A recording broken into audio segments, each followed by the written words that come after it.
Cap limit పెడుతూ చట్టం చేసింది. అడుగడుగున బీసీలు అనగదొక్కింది.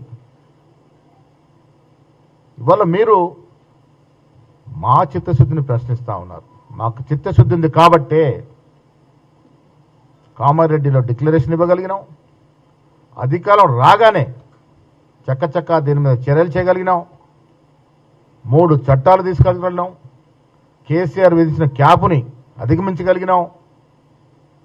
అన్ని ఆప్షన్స్ అవైల్ చేసుకున్నాక 80% రిజర్వేషన్ ఇవ్వాలని 42% రిజర్వేషన్ ఇస్తూ జీవో ఇవ్వగలిగినాం.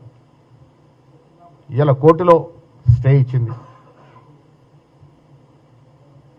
దాన్ని గౌరవిస్తాం. సమయం ఇచ్చింది. పూర్తి డాక్యుమెంట్ చదువుతాం.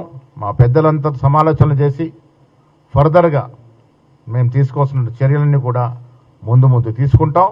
మాకు చిత్తశుద్ధి ఉంది.